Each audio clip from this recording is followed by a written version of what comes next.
आज की कथा में हम श्रवण करेंगे प्रलय कितने प्रकार के होते हैं और प्रलय कब कब होते हैं।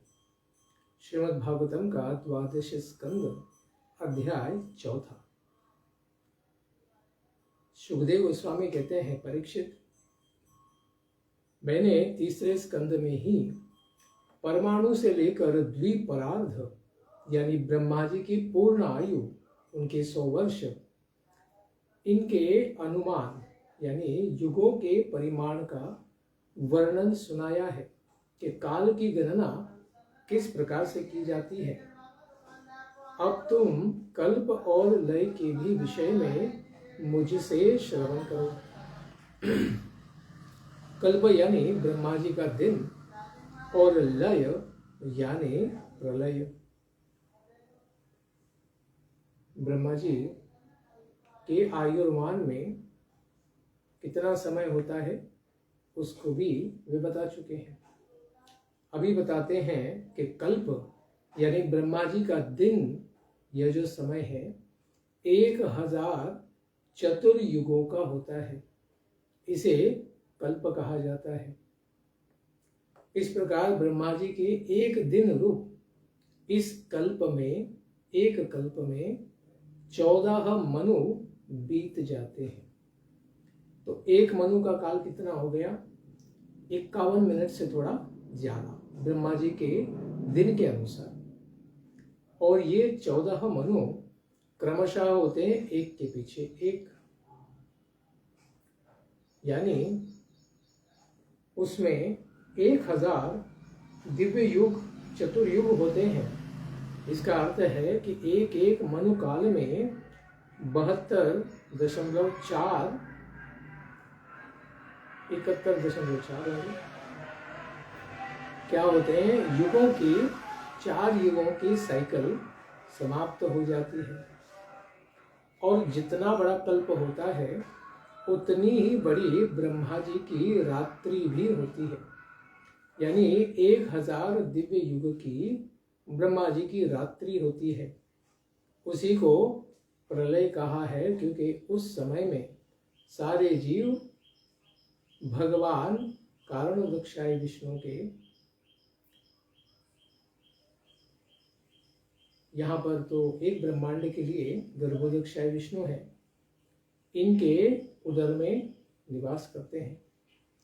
ऐसे प्रलय के समय ये तीनों लोक लीन हो जाते हैं। 14 लोक, इनको पानी में डुबा दिया जाता है, उनका भी प्रलय हो जाता है।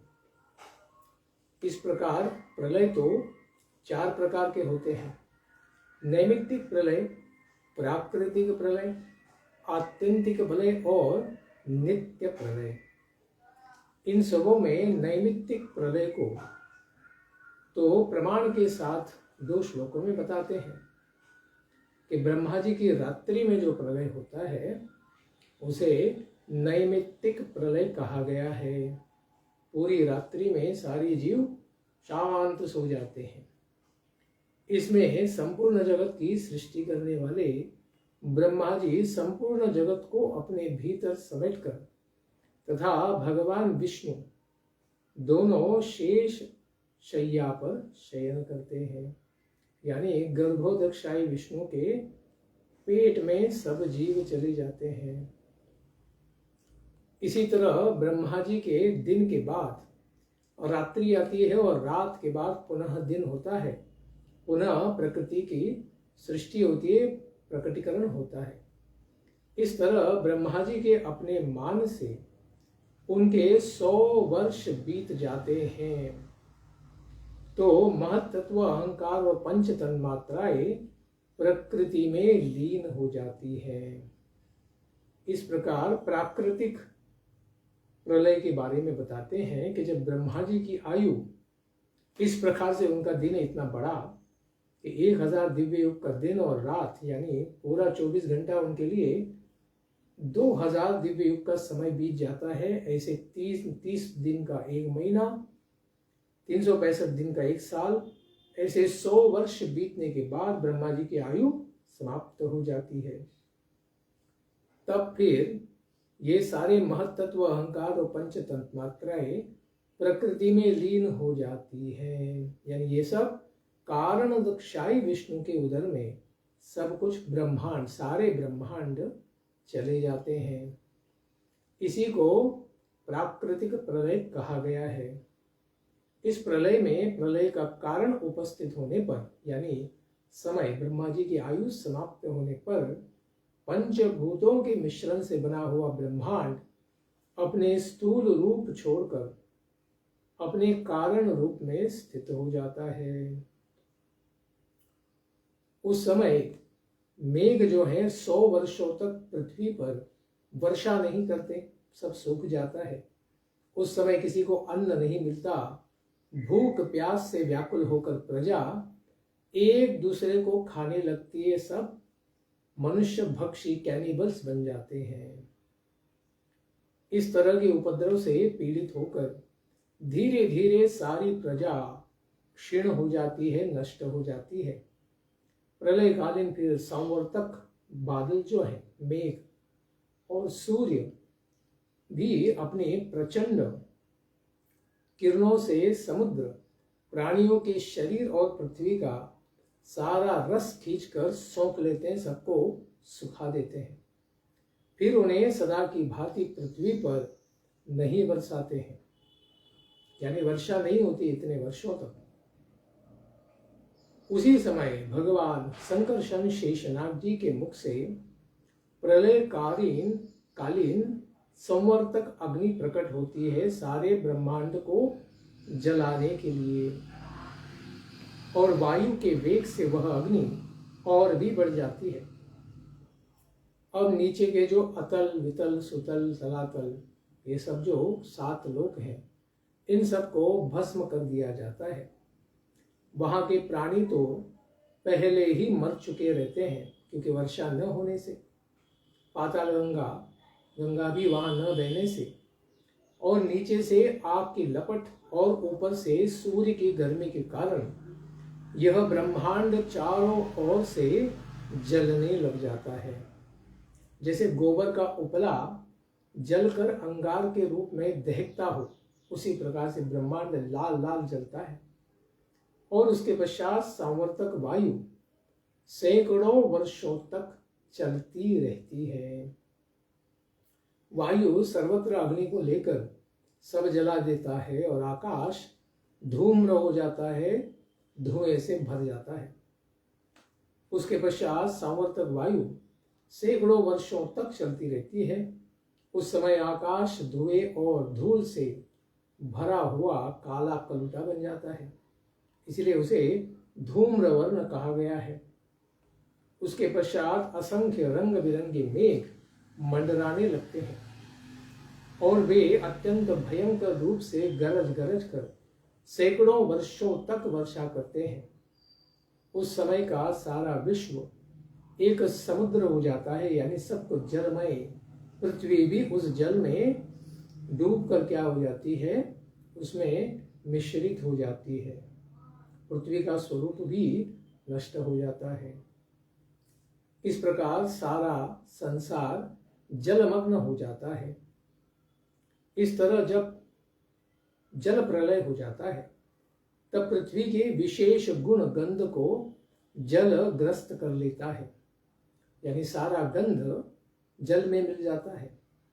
गंध यह गुण इसके जल में लीन हो जाने पर पृथ्वी का प्रलय हो जाता है, पृथ्वी का दर्शन समाप्त हो जाता है, वह पूरी तरह पानी में घुल मिल जाती है। इस प्रकार पृथ्वी का दर्शन समाप्त हो जाता है।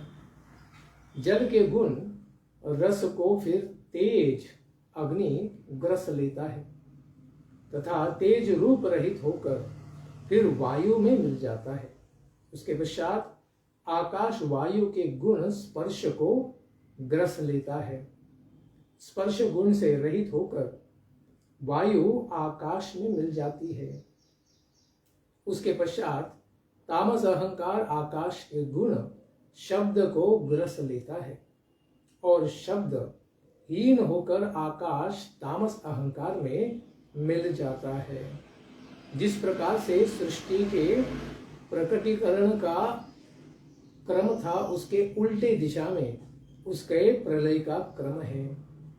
इसी प्रकार तेजस अहंकार इंद्रियों को और वैकारिक अहंकार इंद्रियाधि देवताओं को और इंद्रियों की वृत्ति को ग्रस लेता है।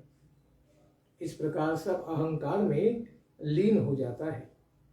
इस प्रकार हे राजन, महान अहंकार यानी महत अहंकार को फिर ग्रस लेता है।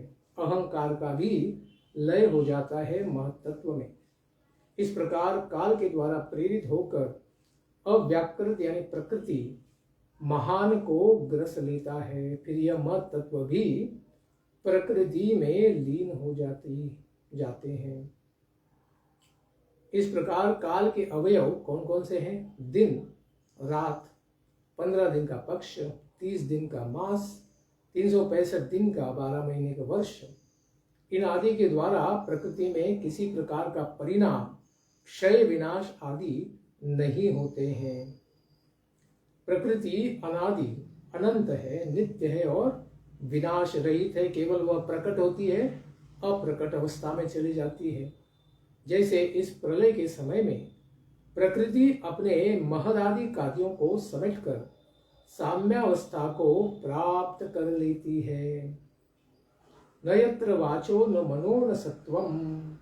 उस समय प्रकृति में स्थूल अथवा सूक्ष्म रूप से वाणी, मन, सत्व, रज, तमगुण, महत्त्व आदि विकार, प्राण, बुद्धि, इंद्रिया, उनके देवता आदि कुछ भी नहीं रहते हैं। सृष्टि के समय रहने वाले लोगों की कल्पना और उनकी स्थिति भी नहीं रहती है। उस प्रलय में स्वप्न, जागृत और सुषुप्ति, ये जो बुद्धि की अवस्थाएं हैं, ये तीनों अवस्थाएं नहीं रहती है। उस समय सत्वगुण, रजोगुण और तमोगुण, ये 3 गुण भी नहीं रहते हैं। महत्त्व आदि भी नहीं रहते हैं। प्राण, बुद्धि, इंद्रिया तथा उनकी इंद्रियों के अधिष्ठात्री देवता भी नहीं रहते हैं। सृष्टि के समय में जो लोग रहते हैं वे तथा उन लोगों की कल्पना भी नहीं रहती है। सारे 14 लोक समाप्त, सारे ब्रह्मांड शांत हो जाते हैं। यह प्राकृतिक लय है। इस समय काल के द्वारा प्रेरित होकर प्रकृति और पुरुष की शक्तियां क्षीण हो जाती है और विवश होकर अपने मूल स्वरूप में मिल जाती है। अब इस श्लोक से आत्यंतिक लय का वर्णन किया जाता है। इसके बाद का प्रलय का प्रकार है आत्यंतिक प्रलय, जिसमें बुद्धि, इंद्रिय और उनके विषयों के रूप में उनका अधिष्ठान ज्ञान स्वरूप वस्तु ही भासित हो रहा है। वे सब के सब आदि और अंत से युक्त होते हैं। आदि और अंतवान होने के कारण वे सब क्या है? मिथ्या समान है, यानी उनकी शाश्वत कोई सत्ता नहीं है। दीपक, चक्षु और रूप, ये तीनों तेज से भिन्न नहीं है।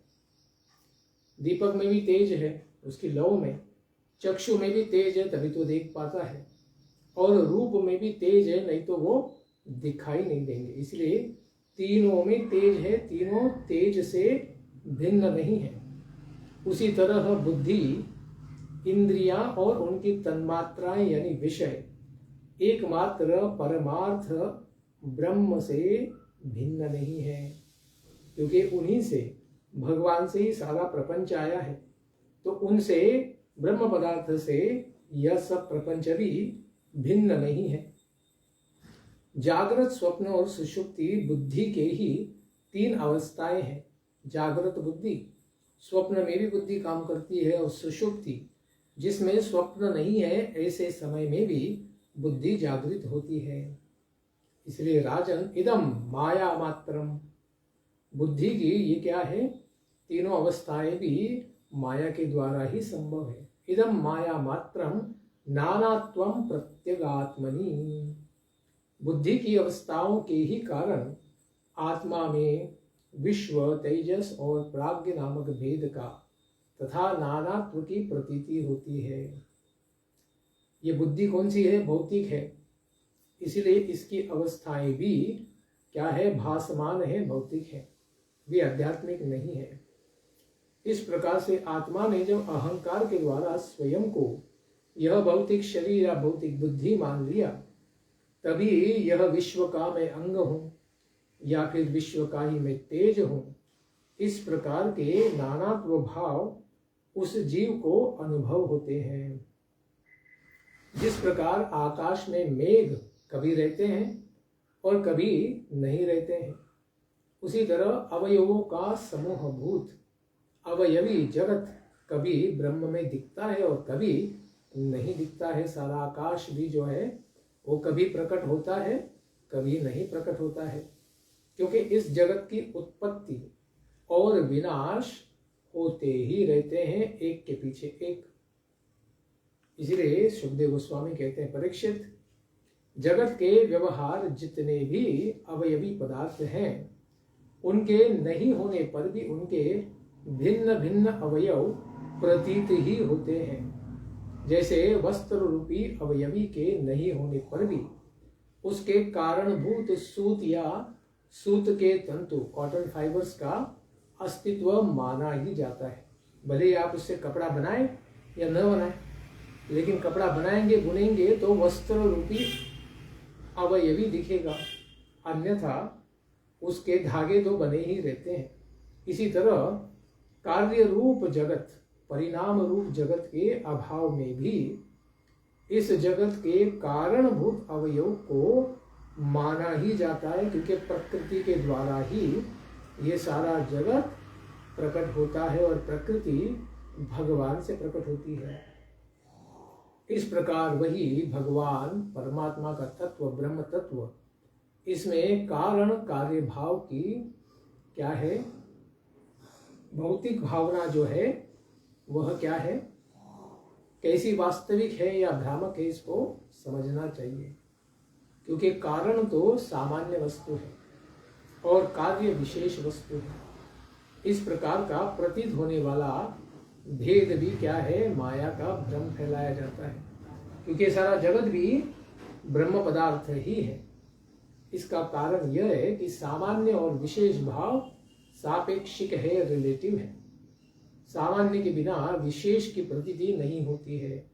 अगर भगवान ही नहीं है तो ये जगत भी नहीं होगा, सारे जीव भी संभव नहीं हो सकते। कारण के बिना कार्य नहीं हो सकता है। उसी प्रकार से अगर जगत है तो जगत के पीछे भगवान है। सामान्य के बिना विशेष की प्रतीति नहीं होती और विशेष के बिना सामान्य की प्रतीति नहीं होती। जगत है यानी जगतपति है, और जगतपति है तो जगत भी प्रकट होता है। इस तरह दोनों अन्योन्य आश्रित हैं।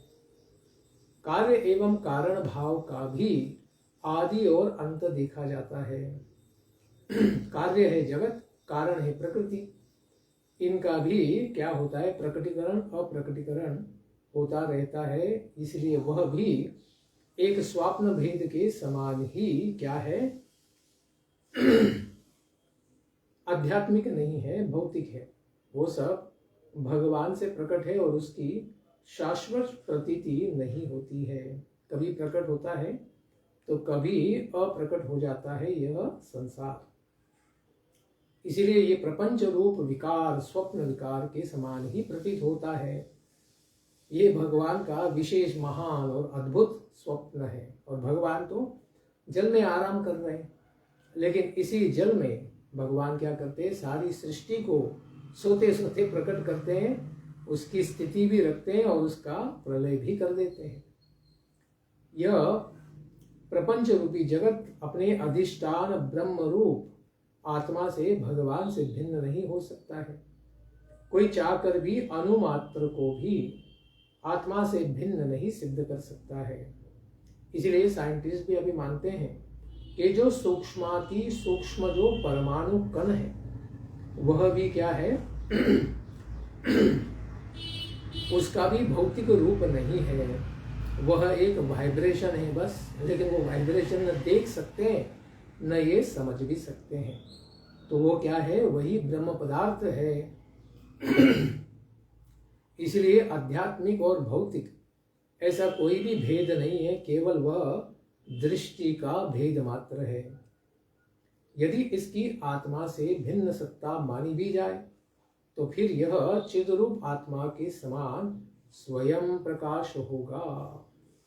ऐसी स्थिति में यह आत्मा के ही समान एक रूप सिद्ध होगा। यह निश्चित है कि सत्य वस्तु में नानात्व नहीं होता है। यदि कोई अज्ञानी सत्य वस्तु में भी नानात्व को मानता है तो उसका यह मानना आकाश स्थित सूर्य और घट आदि में प्रतिबिंबित सूर्य का, महाकाश, घटाकाश का, उसी के साथ बाह्य वायु जो पेट से बाहर है और अंतर वायु पेट के अंदर है, उसमें भेद मानने के समान है। सूर्य तो एक है, लेकिन अलग अलग छोटे छोटे पात्रों में जल रख दिया जाए तो सब जलों में वो क्या है? अलग अलग प्रतिबिंबित होगा। उसका अर्थ ये नहीं है कि सूर्य उसका क्या हो गया है, उसका पृथक भाव आ गया है, उसके टुकड़े हो गए हैं, क्योंकि सूर्य तो ऊपर है और वह क्या है? निरपेक्ष है। लेकिन यहाँ जल में प्रतिबिंबित जो सूर्य है वो सापेक्ष है, क्योंकि वह किसके ऊपर? जल के ऊपर प्रतिबिंबित हो रहा है।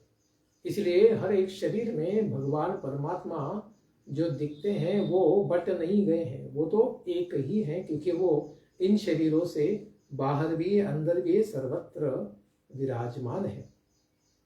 लेकिन हर एक घट में आत्मा एक है और वो आत्मा अलग अलग है। इसलिए जीव भगवान का अंश है और भगवान अंशी है, ये समझना आवश्यक है। इसी का दूसरा उदाहरण देते हैं।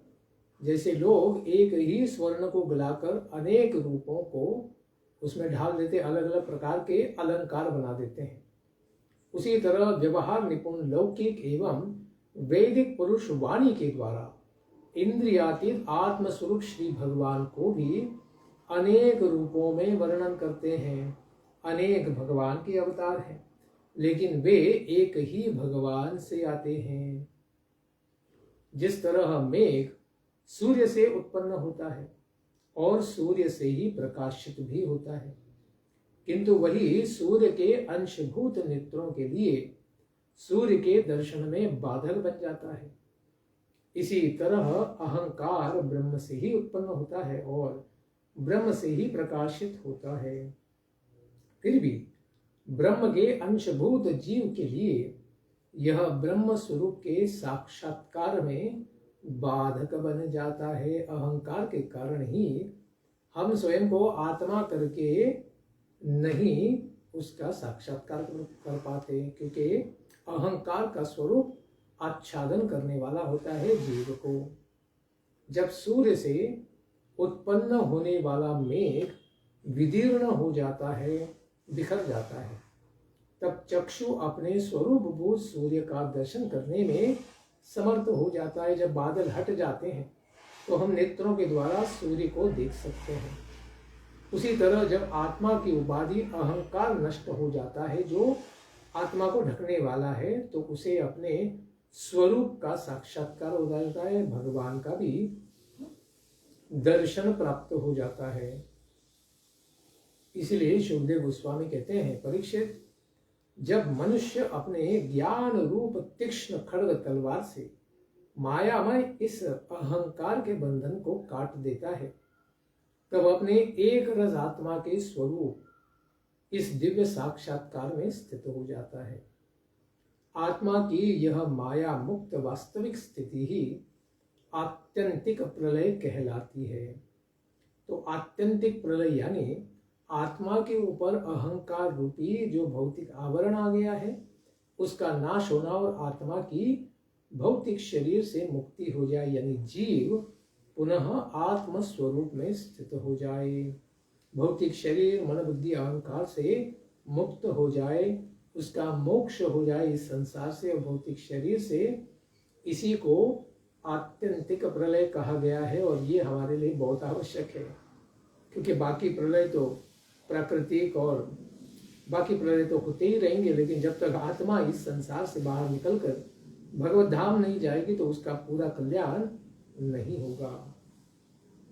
इसीलिए हे परम तप शत्रुओं को संताप देने वाले परीक्षित एक प्रकार के सूक्ष्मदर्शी पुरुष कहते हैं कि ब्रह्म से लेकर एक तिनके पर्यंत जितने भी प्राणी हैं उनकी नित्य ही उत्पत्ति और विनाश होते हैं। इसी को नित्य प्रलय कहा गया है। छोटे छोटे बैक्टीरिया, वायरस, छोटे छोटे जीव, कीड़े, मच्छर, ये सब नित्य ही प्रतिक्षण जन्म लेते हैं और प्रतिक्षण इनकी विनाश भी होते रहते हैं। इस प्रकार से इस प्रलय को नित्य प्रलय कहा गया है। संसार के सभी परिणामी नदी, प्रवाह, द्वीप, दीप, ज्वाला आदि प्रतिक्षण बदलते रहते हैं। जैसे फिल्म जो है रील में बनती है तो हर एक फोटो अलग अलग एक दूसरे के पीछे भागने के कारण चित्रपट दिखाई देता है, तो ये प्रतिक्षण बदलते हैं। इनकी बदलती अवस्था को देखकर यह निश्चित होता है कि ब्रह्मा जी से लेकर एक तृण पर्यंत सभी पदार्थों को काल रूप वेग के प्रवाह में शीघ्रता से प्रवाहित होते हुए देखा जाता है। इसीलिए उनकी क्षण क्षण में उत्पत्ति और प्रलय होते हैं। इसी को नित्य प्रलय कहा गया है। ये प्रलय का विशेष प्रकार है। भगवान परमात्मा के स्वरूपभूत अनादि एवं अनंत काल के कारण प्राणियों की अवस्थाएं बदलती रहती हैं। जन्म, बालक अवस्था, युवावस्था, वृद्धावस्था, मृत्यु अवस्था, किंतु उनकी अवस्था का पता उसी तरह नहीं चलता है जिस तरह प्रतिक्षण चलते रहने वाले आकाश के ताराओं की अवस्था इनका पता नहीं चलता है, क्योंकि भगवान में कोई परिवर्तन आता नहीं। भगवान में काल शक्ति का कोई प्रभाव नहीं दिखता है। उनकी आयु हमेशा नवचिर तरुण रहती है, 16 वर्ष के सुंदर युवक की तरह। इसीलिए उनके ऊपर कोई भी काल का प्रभाव, प्रकृति का प्रभाव नहीं देखा जाता है, क्योंकि प्रकृति उनसे आती है, प्रकृति से भगवान नहीं आते। इसलिए भगवान में कोई भी प्रकार की विकृति कभी नहीं आती। इस प्रकार सुखदेव गोस्वामी जी ने 4 प्रकार के प्रलय विशेष रूप से हमें समझाए हैं। नित्य प्रलय, प्रति हर एक सेकंड में होने वाला। नैमित्तिक प्रलय, प्राकृतिक प्रलय, आत्यंतिक प्रलय, जब आत्मा संसार से मुक्त होकर भगवत धाम चली जाती है। प्राकृतिक प्रलय ब्रह्मा जी के मृत्यु के पश्चात होती है और नैमित्तिक प्रलय ब्रह्मा जी के हर एक रात्रि में होती है। इस तरह की काल की सूक्ष्म गति है जो विनाश लाती है, प्रलय लाती है। इसलिए राजन परीक्षित, संपूर्ण जगत के सृष्टा तथा समस्त प्राणियों एवं शक्तियों के आश्रय भगवान श्री नारायण की ये सभी महान कथाएं तुमको हमने संक्षेप में सुना दी है। भगवान की समस्त लीलाओं का वर्णन तो ब्रह्मा जी और भगवान अनंत देव और शंकर जी भी नहीं कर सकते हैं, जिसको पार करना अत्यंत कठिन है। ऐसे संसार सागर को पार करने के इच्छुक अनेक प्रकार के दुख रूप दावानल जंगल की आग से दग्ध हो रहे पुरुष के लिए भगवान श्री पुरुषोत्तम की लीला विषय कथा के रस के सेवन को छोड़कर दूसरा कोई भी साधन नहीं है कि हम इन सब प्रलयों से बचकर इस संसार से पार होकर भगवत धाम चले जाएं। वे केवल भगवान की लीला कथा श्रवण करने से सुलभ है। इसलिए इस पुराण यानी श्रीमद् भागवत पुराण संहिता का प्राचीन काल में नर नारायण ऋषि ने नारद जी को उपदेश दिया था और नारद जी ने फिर कृष्ण द्वैपायन व्यास देव जी को इसका उपदेश दिया था सम्याप्राश आश्रम में। इसलिए महाराज परीक्षित वे बादरायन प्रसन्न होकर वेद के तुल्य इस श्रीमद् भागवत गीता संहिता, श्रीमद् भागवत रूपी संहिता का उपदेश सुखदेव गोस्वामी कहते हैं कि मुझे उनके पुत्र को उन्होंने किया। इसलिए परीक्षित, यह आगे भविष्य में भी, यानी हमारे लिए तो वो भूतकाल में हो चुका है कि जब सुखदेव गोस्वामी जी ने परीक्षित को यह दिव्य भागवतम श्रवण कराया, तो उसके पश्चात वहीं पर बैठे हुए जो सूत गोस्वामी थे, जो रोमहर्षण सूत के पुत्र थे, यह उग्र श्रवा सूत गोस्वामी, जो परीक्षित के साथ इस भागवत को श्रवण कर रहे थे, उनके विषय में उनकी ओर उंगली दिखाते हुए सुखदेव गोस्वामी जी ने कहा कि भविष्य में महान नैमिषारण्य क्षेत्र में शौनकादि 80,000 ऋषियों के द्वारा पूछे जाने वाले प्रश्नों के उत्तर में इसी श्रीमद् भागवत रूपी संहिता को यही सूत गोस्वामी दीर्घकालीन सत्र के अवसर पर, यज्ञ के अवसर पर उन ऋषियों को सुनाएंगे। इसीलिए हम देखते हैं भागवत में कितने प्रकार के संवाद आते हैं। मुख्य संवाद है यहाँ पर सुखदेव गोस्वामी और परीक्षित के बीच में, उसी को पुनः सूत गोस्वामी जी ने शौनकादि ऋषियों को बताया। उसके पहले यह व्यासदेव जी को नारद जी ने बताया और नारद देव जी को नर नारायण ऋषि ने बताया था।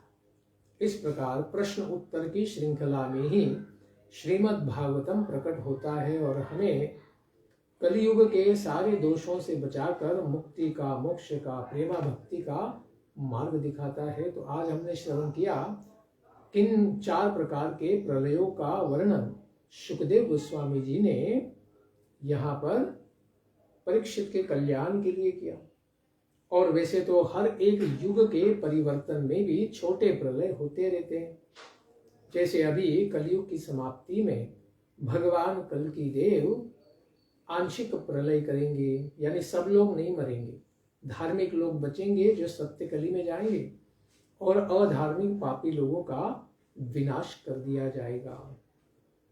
इस प्रकार के प्रलयों का वर्णन हमें धीरज देता है और भगवान के ऊपर और श्रद्धा बढ़ाता है कि हम अगर भगवान की शरणागति स्वीकार करें तो हम सारे प्रलयों को पार करके आत्यंतिक प्रलय यानी आत्मा की मुक्ति का साधन क्या है, भगवत भक्ति, इसको समझ सकते हैं।